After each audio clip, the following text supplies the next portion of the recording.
उत्तर प्रदेश का गोरखपुर शहर काफी प्रसिद्ध है। मतलब कि हिस्टोरिकल इम्पोर्टेंस भी है उसकी, रिलीजियस इम्पोर्टेंस भी है।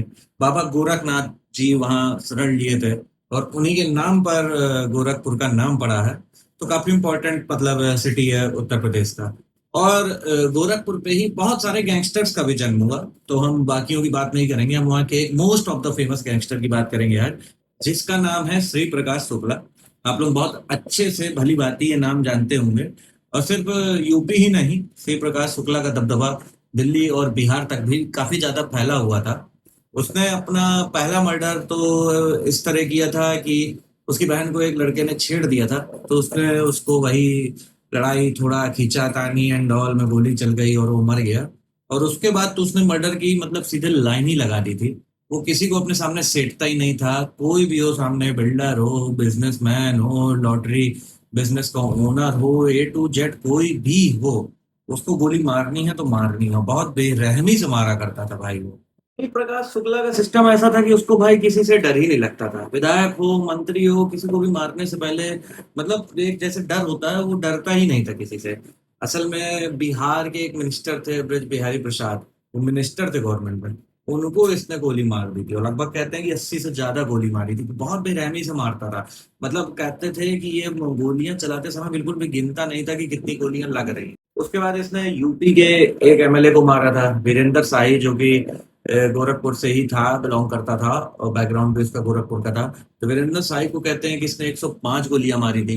एक लॉटरी बिजनेसमैन वाला था, उसको इसने 85 से ज्यादा गोलियां मारी थी। तो ये इसका खूंखार रूप दिखाता है कि मतलब इसको कुछ भी न डर था, वो बहुत ज्यादा ही खूंखार था भाई। मतलब सिर्फ 24-25 साल में जो उसने खौफ बना लिया था ना। अच्छे अच्छे गुंडे, गैंगस्टर, डॉन लोग 40-40, 50-50 साल की उम्र में नहीं बना पाते हैं भाई। दाऊद को भी खौफ बनाने में बहुत समय लग गया था। लेकिन श्री प्रकाश शुक्ला ने 24-25 साल की उम्र में बहुत बड़ा नाम कमा लिया था भाई। उसको किसी तांत्रिक ने कह दिया था कि अगर वो 101 मर्डर कर देगा तो वो अमर हो जाएगा। तो भाई वो उस रास्ते पे चल निकला था, 86 मर्डर कर भी दिए थे उसने। आप समझ लीजिए। और सबसे बड़ी बात, कहीं पे भी उसकी मतलब पुलिस के पास उसकी कोई फोटो नहीं थी और उसने खुला धमकी दे के रखी थी कि जो इंसान भी पुलिस को उसकी फोटो देगा किसी भी तरह क्लिक करके या स्केच बनवा के, उस इंसान को वो 24 घंटे के अंदर मार डालेगा। तो किसी की हिम्मत भी नहीं होती थी कि जाके कोई स्केच बनवा दे या इसकी फोटो लेके पुलिस को दे दे। सब लोग इतना डरते थे।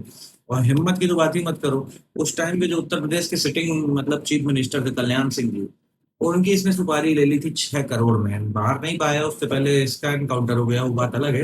लेकिन एक मतलब जिस स्टेट में आप रह रहे हो वहीं के स्टेट के सीएम की सुपारी लेना बहुत बड़ी बात होती है भाई, बहुत ज्यादा बड़ी बात होगी। इसने 6 करोड़ रुपए मिली थी उस जमाने में।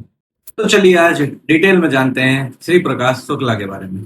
तो श्री प्रकाश शुक्ला का जन्म 6 अक्टूबर 1973 में गोरखपुर में दशहरे के दिन हुआ था। ये अपने 5 भाई बहनों में सबसे छोटा था। इनके पिताजी आर्मी में, एयरफोर्स में ऑफिसर थे और रिटायरमेंट होने के बाद ए ग्रेड के ठेकेदार बन गए थे।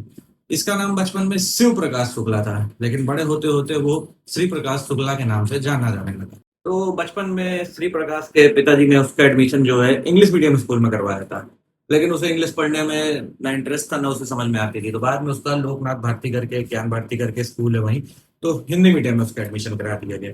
1990 की बात है, पूर्वांचल में गुंडाई बहुत ज्यादा होती थी, माफियाओं का बहुत ज्यादा राज था। और मतलब बहुत ज्यादा वहाँ मतलब जंगल राज जिसे कहते हैं, उस टाइम पे पूर्वांचल में हुआ करता था माफियाओं का। तो इसका प्रभाव युवाओं में भी पड़ता था बहुत ज्यादा। उधर के छोटे छोटे लड़कों को सबको गुंडा बनने की चाह थी। ये प्रभाव श्री प्रकाश शुक्ला में भी आया। बचपन से इसके अंदर जैसे इसकी कोई बात काट देता था, स्कूल में कोई बच्चा इसको कुछ बोल देता था तो तुरंत लड़ जाना, तुरंत हाथ चला देना, हाथापाई कर देना। ये सब टेंडेंसी वगैरह इसके अंदर बहुत पहले से आ गई थी। फिर देखा इसने दूसरों को, तो इसको बड़ा शरीर बनाने का बड़ा शौक हुआ कि मैं पहलवानी करूंगा। इसके घर में बहुत लोगों ने पहलवानी कर भी रखी थी, इसलिए इसको किसी ने रोका नहीं। इसने अच्छी डाइट लेना शुरू की, अच्छी एक्सरसाइज की, पहलवानी की और मतलब बहुत अच्छा पहलवान बन गया। काफी अच्छी चौड़ी छाती और मतलब काफी नोटिसेबल शरीर हो गया इसका। अखाड़ों में बहुत लोगों को हराने लगा, अपने एरिया का जाना माना रेसलर बन गया भाई। शरीर में इसके काफी दम थी। और ऐसा कहा जाता है कि पूरे इंडियन गैंगस्टर में सबसे अच्छा कद काठी शरीर वाला गैंगस्टर जो भी रहा है अपने पूरे इंडिया में, वो शिव प्रकाश शुक्ला ही रहा। लेकिन साल 1993 में कुछ ऐसा हुआ जिसने शिव प्रकाश शुक्ला की जिंदगी बदल दी। वरना अगर वो सच में पहलवानी करता रहता ना, तो बात कुछ और ही होती। तो उसकी बहन जो है कॉलेज से लौट रही थी, तो एक राकेश तिवारी नाम के एक शख्स ने उसकी बहन को छेड़ दिया। तो जब घर आके बहन ने बताया तो उसके पापा लोग ने एक्शन लेने के बजाय बोला कि चलो पुलिस में कंप्लेन करते हैं।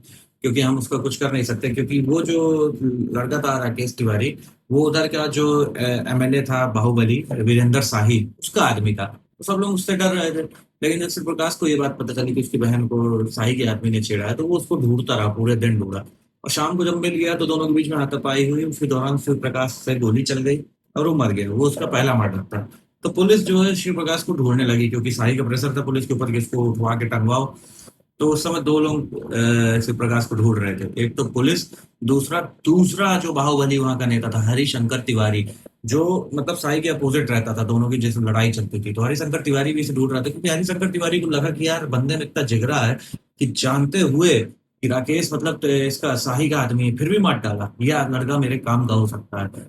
तो हरिशंकर तिवारी शिव प्रकाश के पास पुलिस से पहले पहुंच जाता है और उसको पुलिस से बचा के 4 महीने के लिए बैंकॉक भेज देता है, ताकि मैटर थोड़ा ठंडा हो जाए। और अपने पैसों में भेज देता है, वहां बढ़िया याशी करवाता है उसको, मस्त होटल में रखता है, एंजॉय कराता है। 4 महीने बाद वापस बुलाता है जब मैटर ठंडा पड़ जाता है।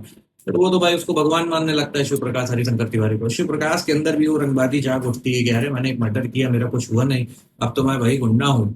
और वो फिर हरिशंकर तिवारी के लिए काम करने लगता है। तो तब ऐसा होता था कि गोरखपुर जो है वो रेलवे का हेडक्वार्टर होता था। तो वहां पे जिसके पास रेलवे का ठेका होता था, समझ लो बहुत बड़ा बाहुबली होता था। तो वीरेंद्र शाही के पास रेलवे के ठेके होते थे। अब उधर पे गोरखपुर वाले जो मतलब जोन था, उसमें बिहार के भी 3 स्टेशन आते थे, समस्तीपुर वगैरह। तो जो बिहार का बाहुबली था सूरज भान सिंह, तो वो ठेके ले नहीं पाता था, क्योंकि सारा ठेका ये शाही ले जाता था। अब सूरज भान के आदमी जब बिहार से यूपी आया करते थे, तो ये शाही के आदमी मार कूट के भगा दिया करते थे।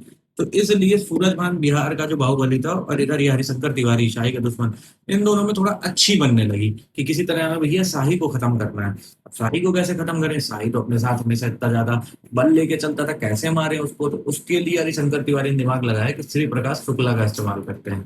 फिर आगे क्या हुआ अगले वीडियो में बताऊंगा। फटाक से चैनल सब्सक्राइब करो, अगले वीडियो में मिलते हैं।